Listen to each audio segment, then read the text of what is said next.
All right, we want to welcome in the man of the hour, making the rounds and all the national shows, popping up on my social media everywhere. It's the great Jason Licht, Bucs GM. Do we have the same hat on? No, close, but close, yeah. Oh, we're close. Good. Well, all right. So, first question. Thank you for doing this, by the way. Really appreciate it. Yeah, of course. Good to see you. Good to see all you. Right, so, the Aholes and Douchebags line was awesome and epic, and I just absolutely love it. I know you've got probably a lot of reaction. My question is, how many Aholes and Douchebags did you take off your board? Just in general, how many do you take off your board maybe per year, this year and per year? It varies year to year, and it's, I don't know, probably 20. 20, wow. Maybe more, probably more. That's a good question. I'll have to look that up. Now, I do kind of want to say there's a fine line between it. Now, we have a long process, okay? We have a long process of defining who we're taking off and who we're not. Now, it's just because the guy's maybe people don't like him and he's a, D-bag or an asshole. We're not going to just automatically take him off. It's got to affect their football character, and it's got to affect the team. I mean, there's a lot of people that fit that description that are very good football players, and maybe it works in their favor. This is true. Yeah. And there's a difference between a bad guy and an immature person. And we'll take immature and help them develop. But, we just don't want people that are going to affect the locker room in a negative way that affects the performance of others and the team and ultimately puts them before the team. So, other things that we don't want to deal with. So, but it's we'll take a guy that's a little bit of a D-bag or an asshole that if they can get to the quarterback for sure. There's a sliding scale, right? Yes, yeah. Absolutely. So I'm always interested in the process, and you've talked about a lot of these guys, so I want to get more to process here. Like you always praise your scouts for going out and doing this character work. Do you have any stories or anything like how far do you go? What will you do that maybe the fans don't know to really find out? Do you talk to their math teachers? Do you talk to their priests? Do you talk to the custodian? How far have you gone to find out some information? No, I was an area scout at one point too, and it's been a while, but I understand what they go through. You take a lot of pride as a scout getting the true information of a player, and you never want to be wrong on that. Now, we're wrong on our evaluations sometimes. Not everybody's 100%.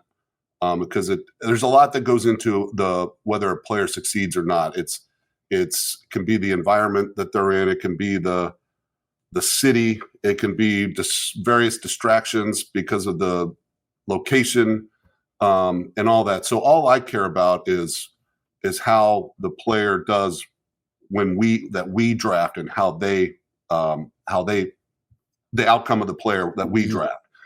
But anyway, so you want to go and you want to get as much as you can. So they'll go to, at all lengths. They'll call high school teachers, high school coaches.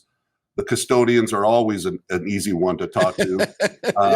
They know everything, by the way. They know everything. Oh, yeah. And everything. And, the Breakfast Club, I'm the eyes and ears, Yeah. And, so they'll go at all lengths. In terms of like a specific story, it caught me off guard, but I know our scouts have parked themselves in places to make sure that they get as much information as possible. At the mall, wherever. That's interesting stuff. All right, so rookies mini camp is this weekend. You've got a lot of interesting guys coming in. You got one guy in Tez Johnson who could fit three of him into Desmond Watson. You get the biggest guy and the smallest guy. And you also have Ben Chukwuma from Nigeria. This is just one of the most fascinating stories that you found this guy, paid him $300K, the biggest bonus, 6'6", what's he, 310 now, from Nigeria, played 2 years of football. So there's a lot of interesting cats coming in. What are you looking forward to seeing? I'm looking forward to seeing them all. There's not one in particular. Of course, you want to watch your high picks and how they perform. I'm always excited about pass rushers, so I want to see David Walker, see how he looks. But it's some of these undrafted guys that I'm excited to see that have an opportunity here with our team, like John Bullock, linebacker from Nebraska.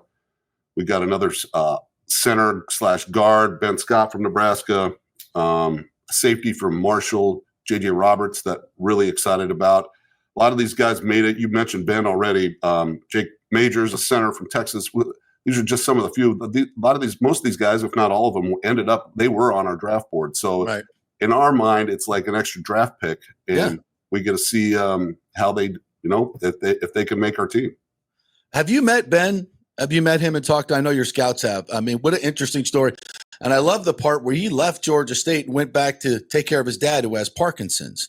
I mean, that's a lot of character in that young man. What are your thoughts on him specifically? Just what we like about him is he's really only played 1 year plus a couple games, the year before, defensive line, then moved to offensive line. So he's just a raw piece of clay that the offensive lines coaches, Carbs and BP they can just start from scratch here. Yeah. And they get excited about that. It's, there may be some bad habits, but they haven't been bad habits for a long time. Right. So they can be easily addressed. So he's got a chance now. We're pretty excited about him.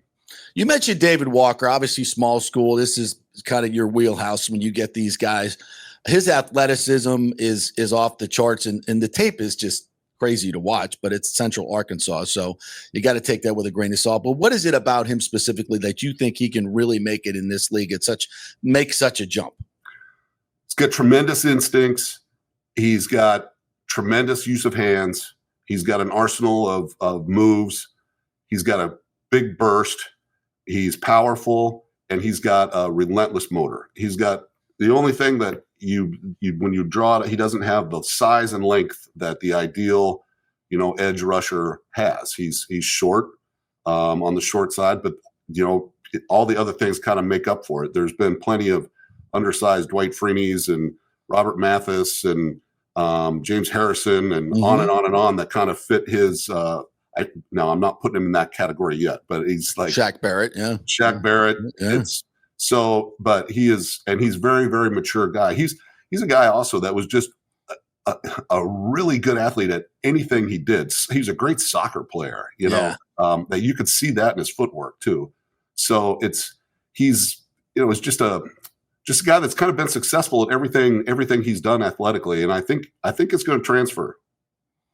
Some of these other guys that are coming in, you didn't mention the biggest name, and that's Shiloh Sanders. Now, is dad coming with him? My good buddy and classmate Dion, will he be here at all, or are we he wants to keep it on the down low? Have you talked to Shiloh at all about that? I have not. We'll see him today. We're not expecting Dion. Dion's got his own thing going on. Maybe at some point come see his son in practice, like any father would want to do. So I'll have my own sons out here. So no, he's gonna be just like anybody else, and he's battling to make a spot, make the team. There's no guarantees. Yeah. All right. So it's a couple other things I have to ask about. Are you and Bert Chryst like best friends now? Because you two seem like you had him over there shooting the cannons. You two guys seem like you would hang out and go to a Country Thunder concert and have a few beers.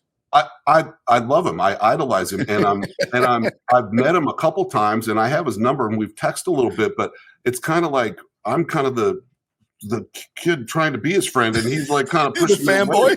Yeah, I'm fanboying him. Like, I'm pissed that I wasn't a part of this whole thing. I didn't know he was going to be there on the ship. If someone's going to hear from me, that reminds me. I got to talk to somebody around here. They didn't invite you to come over for that party? Well, I did have things going on that day, but I guarantee I could have beat him in the Stein holding contest. The Stein hole, I saw that. I 100% beat Tristan Wirfs.